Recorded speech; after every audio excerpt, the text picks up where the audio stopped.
Assalamualaikum warahmatullahi wabarakatuh. Innal hamdalillah nahmaduhu wa nasta'inuhu wa nastaghfiruh wa na'udzu billahi min syururi anfusina wa min sayyiati a'malina. May yahdihillahu fala mudhillalah wa may yudlil fala hadiyalah. Allahumma shalli ala sayyidina Muhammadin wa ala alihi wa ashabihi ajma'in. Amma ba'du. Qala Allah ta'ala fi kitabihil karim. A'udzu billahi minasyaitonir rajim.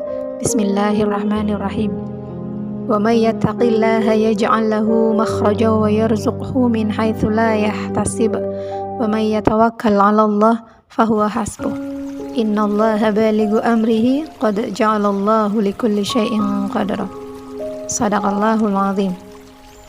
Sahabat Salimah yang dirahmati Allah, alhamdulillah pada kesempatan Ramadan tahun ini 1445 Hijriah, kita dapat kembali bertemu di Kultum Ramadan atau kurma dalam keadaan sehat walafiat.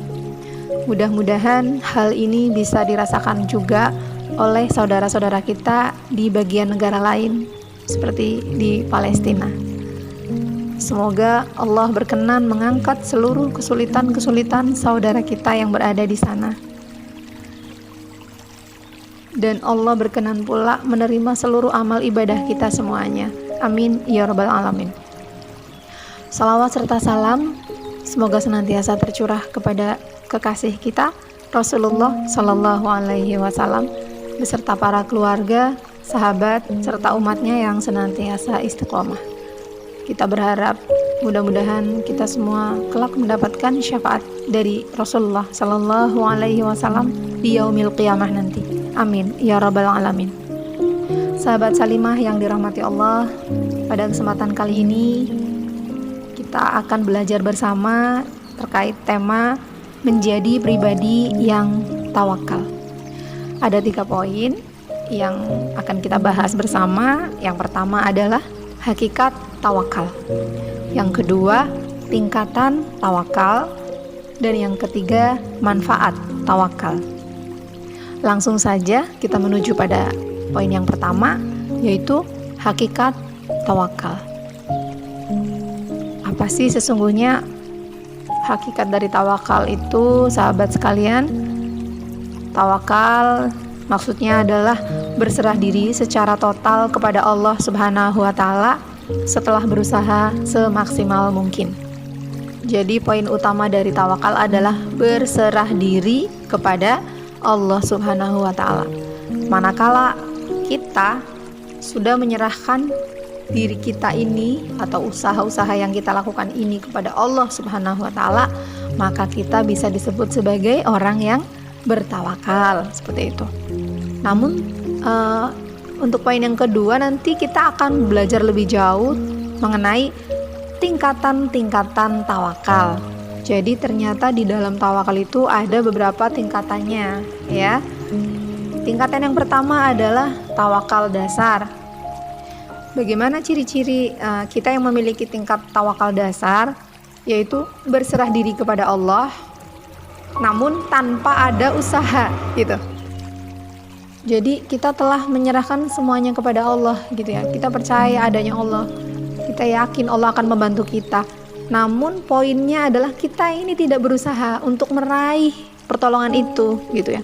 Saking percayanya kita kepada Allah, kita memasrahkan sepenuhnya, namun kita tidak berusaha. Untuk tingkatan tawakal yang kedua adalah tawakal menengah. Bagaimana ciri-cirinya?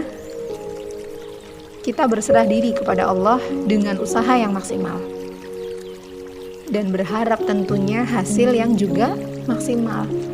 Kita berharap usaha yang kita lakukan ini akan berbuah manis, gitu, menghasilkan sesuatu yang sangat memuaskan untuk kita, gitu.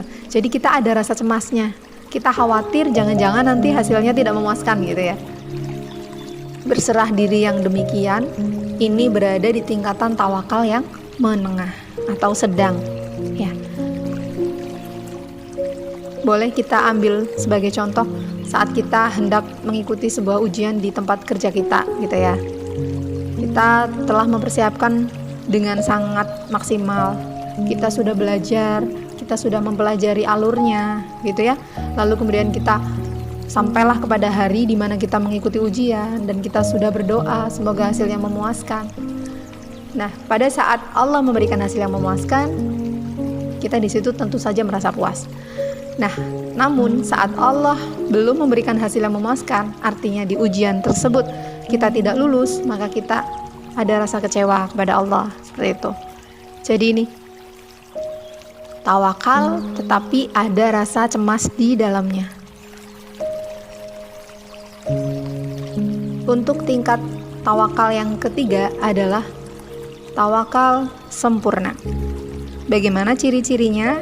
Yaitu ketika kita berserah diri penuh kepada Allah Subhanahu wa Ta'ala dengan usaha yang maksimal, dan kita tidak peduli dengan hasil yang akan diberikan oleh Allah Subhanahu wa Ta'ala. Yang terpenting di tawakal sempurna ini adalah keridhaan dari Allah Subhanahu wa Ta'ala.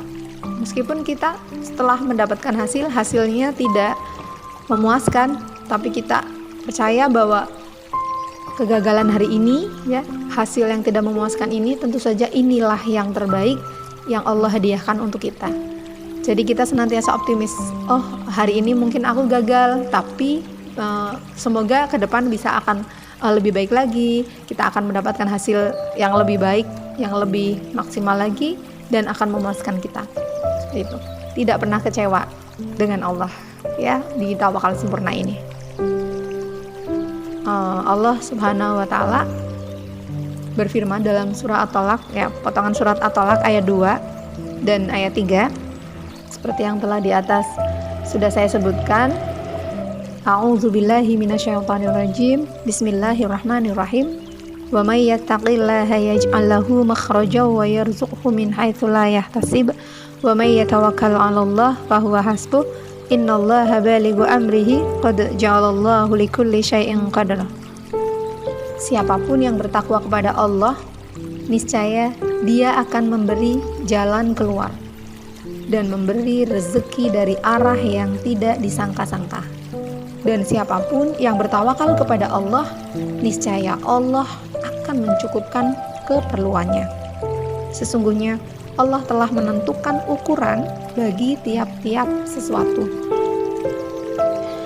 Dari ayat ini kita bisa belajar teman-teman bahwa yang namanya tawakal itu kita berserah diri kepada Allah sepenuhnya, dan Allah berjanji bagi kita yang mampu menerapkan sifat tawakal itu, maka Allah berjanji akan memberikan jalan keluar dari masalah yang sedang kita hadapi, bahkan memberikan rezeki dari arah yang kita tidak duga sebelumnya. Dan janji Allah berikutnya bahwa Allah akan mencukupkan keperluan-keperluan kita tanpa kita merasa sedih lagi.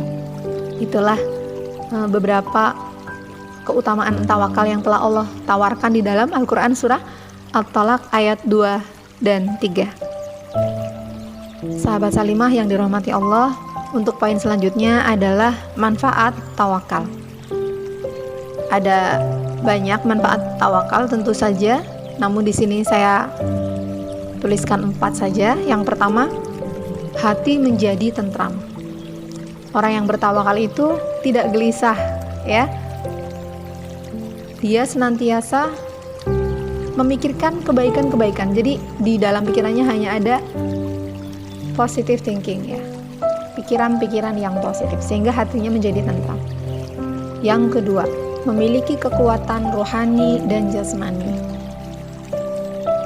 Orang yang bertawakal itu selalu tadi yang di poin pertama positive thinking, sehingga akan melahirkan ruh yang kuat.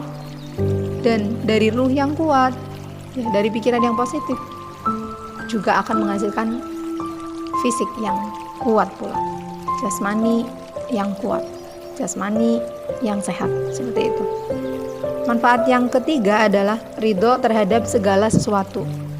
Orang yang bertawakal itu karena sudah berpasrah kepada Allah, maka dia akan ridho saja apa yang Allah beri, entah itu memuaskan ataupun tidak memuaskan, gitu ya.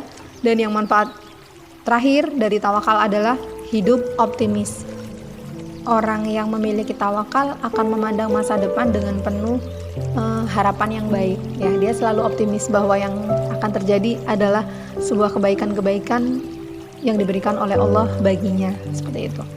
Baik, sahabat Salimah yang dirahmati Allah, itu saja yang bisa saya sampaikan di Kurma hari ini.